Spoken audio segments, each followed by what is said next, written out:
I'm really excited to see how these will turn out. Hey guys, Christine here.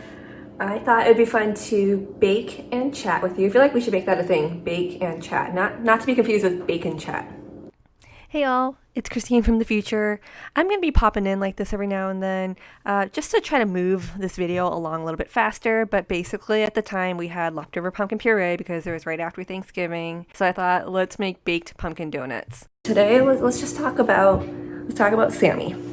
He is our 14-year-old Shih Tzu. It's our family dog. For those of you who have been following me for a while, you've seen him in my videos. You know that I am very fond of him. He's gotten pretty old, and the past few days were rough.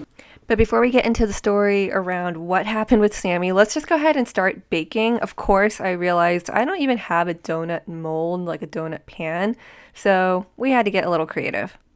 We are going to use a muffin tin, but I found that we have like one of these silicone rubbery funnels. I'm gonna use this, cut out some foil, and try to like make little molds to go inside of here. It might not be the prettiest, and that's okay, because if it's not, we'll just call them rustic.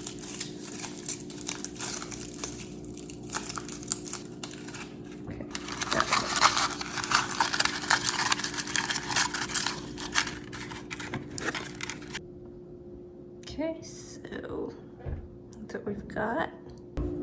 Okay, since I don't have vegetable oil, I'm just gonna go ahead and use a 1/4 cup of butter and a 1/4 cup of olive oil. So I did just pull this recipe from the internet, so I'll link it down in the info section if you'd like to try this out, but definitely watch till the end just so you can hear our thoughts on the taste of the donuts and how we thought it turned out after trying out this recipe.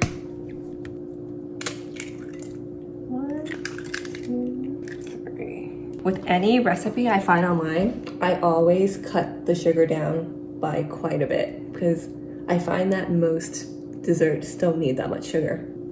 This already looks like so much. Granulated sugar. Okay, so 1. Awesome. So if you have pumpkin spice, you can just use 1.5 teaspoons of that, but if you don't, you can use cinnamon, nutmeg, and ginger. That's exactly what we're gonna do. That looks good. Extra.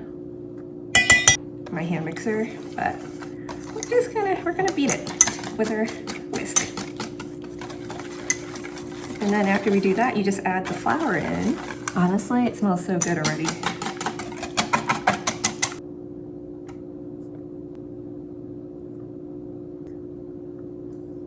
Baking is so relaxing. Even if whatever you're making doesn't turn out perfect, it's just something very therapeutic about baking.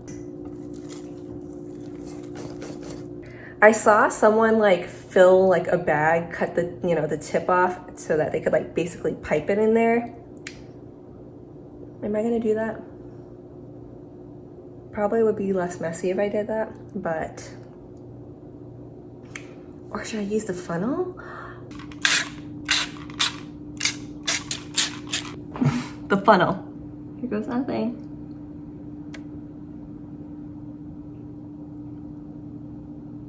A bit longer than I would have liked. Okay, we're just gonna try to squeeze it in there. Okay, so this kind of worked, but it turned out to be very, very messy. But it's okay. I had a good time, and that's all that matters. By the way, what is your favorite flavored donut? I'm kind of boring, but I love a good plain donut, just a good plain cake donut, and I also like cinnamon sugar. This beautiful mess. Man.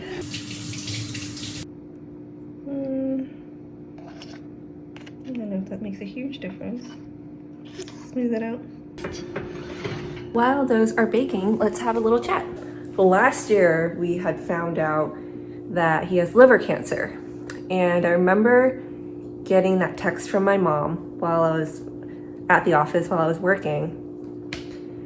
And I just knew, I was like, this is probably not gonna be good news. So I got on a call with her and, discovered that like cyst on his side, in his belly, is actually a tumor. and that he has liver cancer. She pretty much told me, like, the vet said that it wouldn't be a good idea to have him go under chemo because he's a senior dog. He's older, you know, that it would be really tough on his body, and that even if we did have him go through chemo, it wouldn't extend his life that much longer. So we thought, okay, let's not have him go through chemo, but we're going to try to cherish our last moments with him. The vet predicted he probably would have maybe 2 months left to live. It's been over a year. What is it, 15 or 18 months after learning about that and thinking he wasn't going to have that much longer to live.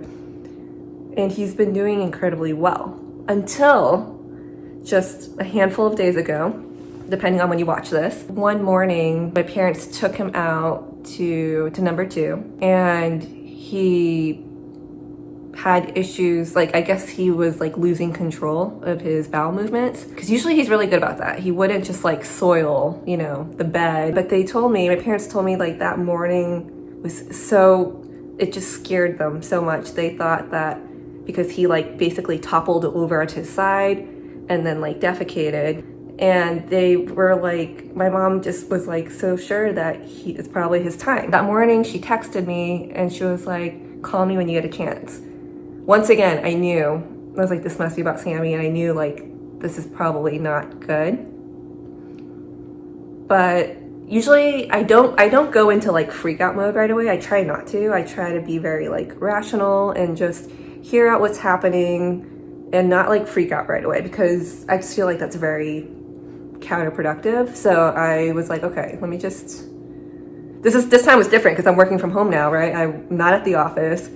If I do end up bawling my eyes out, I don't have to worry about people seeing me, which is what happened last year, by the way. Like, a few of my coworkers, I told them like of the news that I had just learned on Slack. You know, I wasn't gonna like just run into their offices with like bawling my eyes out and telling them the news, because I know I'd be incoherent at that point. But I remember I was like just sitting at my cubicle, just sitting there and just bawling, just crying, because I was like, what do you mean? Like, what, like, can we not consider chemo? Like, why has it already been finalized that we're just gonna let him pass in a couple months? You know, like, I was just like, I couldn't like make sense of it at the time, and I was just so upset. So yeah, fast forward to just a few days ago, you know, my mom was telling me this, and I was like, okay, well, just, you know, like, make sure he's hydrated.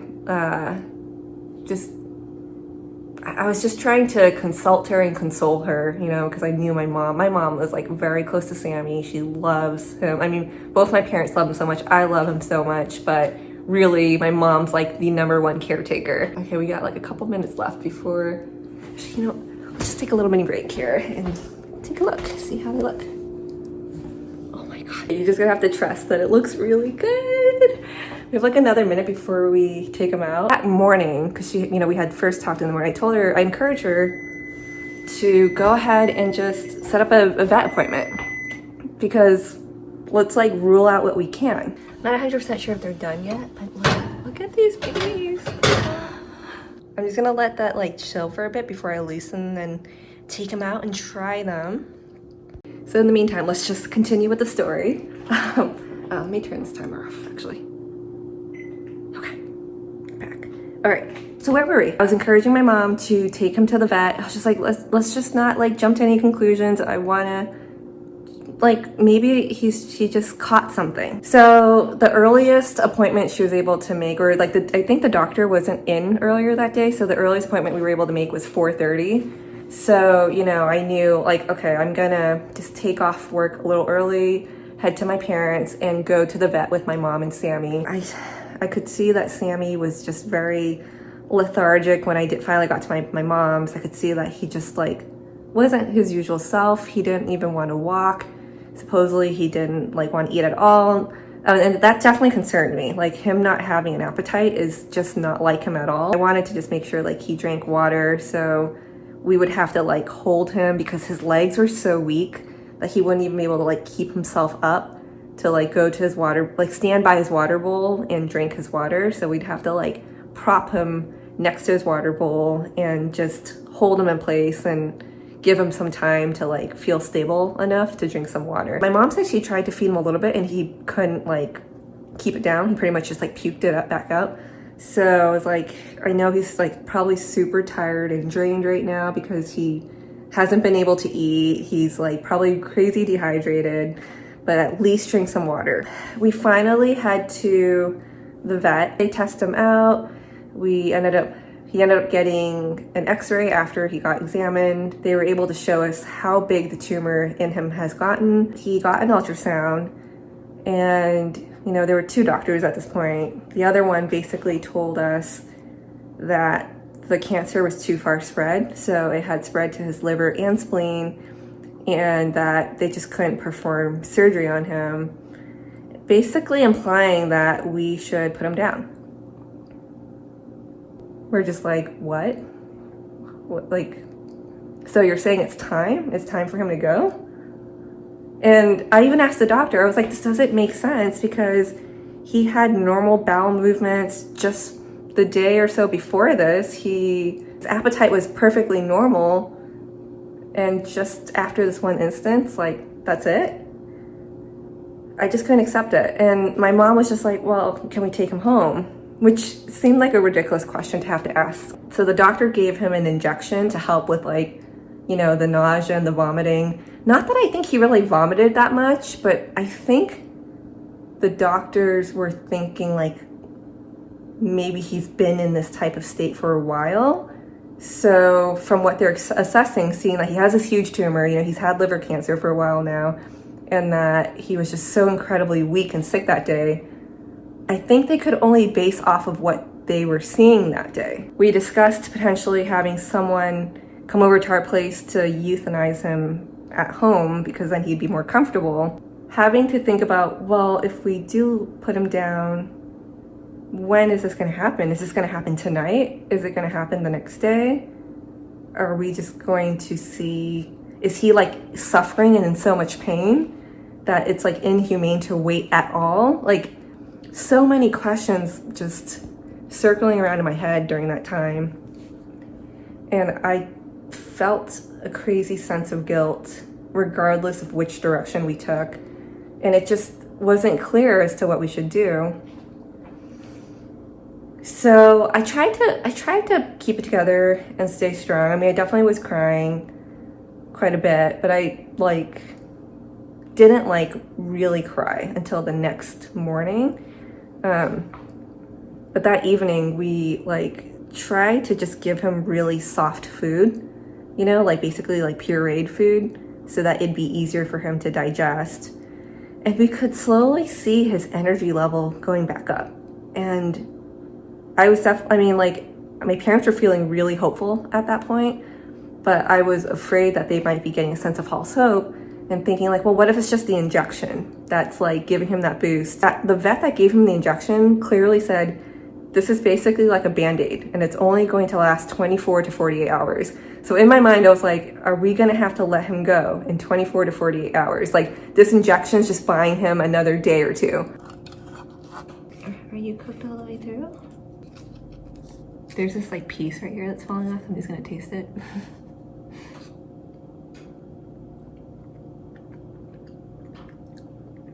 Okay. I think it's breaking a little. Oh, there we go. Look at that. How freaking cute. So the bottom, it's not beautiful, but it's not horrible, you know? That's pretty dang cute. And it smells so good. So I had a feeling this might happen where like some of the batter would go underneath the foil because I didn't use a ton of foil to make sure like none would leak underneath of it. So we're gonna have this happen quite a bit, I think, but it's okay. See? So it's a little rough looking at the bottom, but let's just look at the top, okay?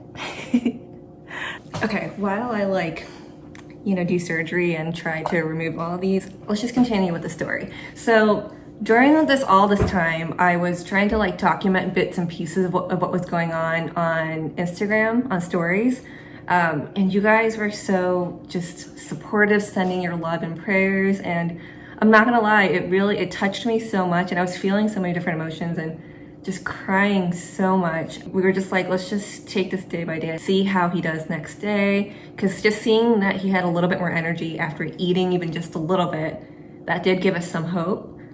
But we didn't, I was trying to be very realistic. I didn't want to like have a sense of like false positivity, thinking like, okay, he's gonna survive for sure. Because I know like he's not gonna live forever, you know? It's just a grim reality that I guess we all have to deal with, because there just is no clear right answer, you know? You don't want your pet to suffer, you don't want your loved family member to have to suffer, but you also have to weigh out like, well, what is their quality of life? I was definitely so like fatigued and emotionally worn out by the end of that night. But yeah, the next day I woke up early and I was like, okay, I really need to get some work done. Let's get some work done. But in the back of my mind, I thought to myself, my mom probably could use some help with Sammy. So I drove back to my parents, spent some time with Sammy, and could see that he was still doing a little bit better. Like he was still tired, didn't really want to like move too much. I could tell that his energy levels weren't like completely back to normal. But it seemed like there was hope. And I remember that morning, before even heading to my parents, I just had to let out like a good cry. I think I was trying to hold it together the day before, so, and I was also trying to explain to like, you know, my like work family, my coworkers, that like, hey, I might not be myself today, or I might not be all there today. And, you know, we just have a senior dog who's in really bad shape, senior family dog who's in really bad shape. And everyone was so incredibly understanding. And I think it just brought more of the emotions out of me. So I was just crying so much. I woke up in tears, and throughout that morning I kept crying. While I was eating my breakfast, I was just crying. I was just sitting at the dining table over there, just bawling my eyes out. I think I could tell Matt just felt so bad. But I just needed that moment to myself to just let out a good cry, you know?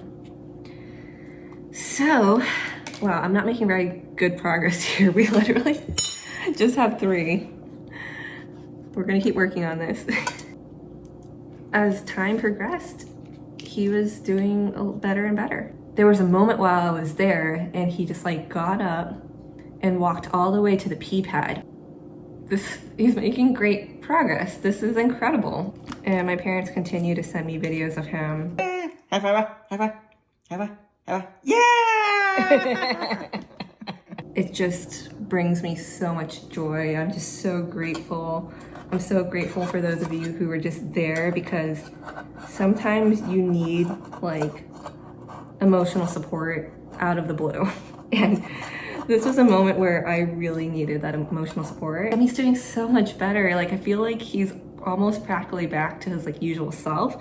So that leads me to believe that he just fell really ill that day, and that we shouldn't have thought the worst so quickly. And I'm just incredibly grateful. Thank you all so much for just being there. So I made some cinnamon sugar to coat the donuts in, but this was a complete fail. It just didn't really stick to the donut.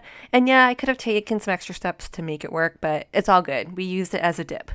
Okay, so I've got Matt here to taste test these, because he's a donut lover. I like donuts from time to time, but they turned out pretty cute, right? Yeah, really cute. I mean, so this is the pretty one that we're probably gonna use for pictures, but we're gonna try these out. I can't believe they weren't even like donut containers like you made your the mold not a out pan. of. You made the mold out of. We got foil. a little crafty. Proud of myself. Yeah, that's good. Okay. Give it a taste. I guess we can try one together. Cheers. Cheers.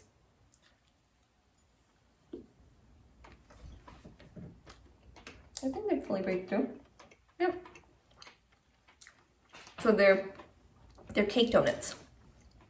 Not bad.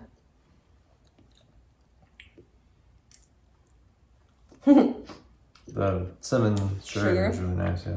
I think that kind of makes it. Like it finishes it off. But I did cut down on the sugar in the batter. I can tell. So it's definitely not too sweet. But do you think it could use a little more sugar? Actually, because like you can control your own sugar with the cinnamon sugar, so it's nice.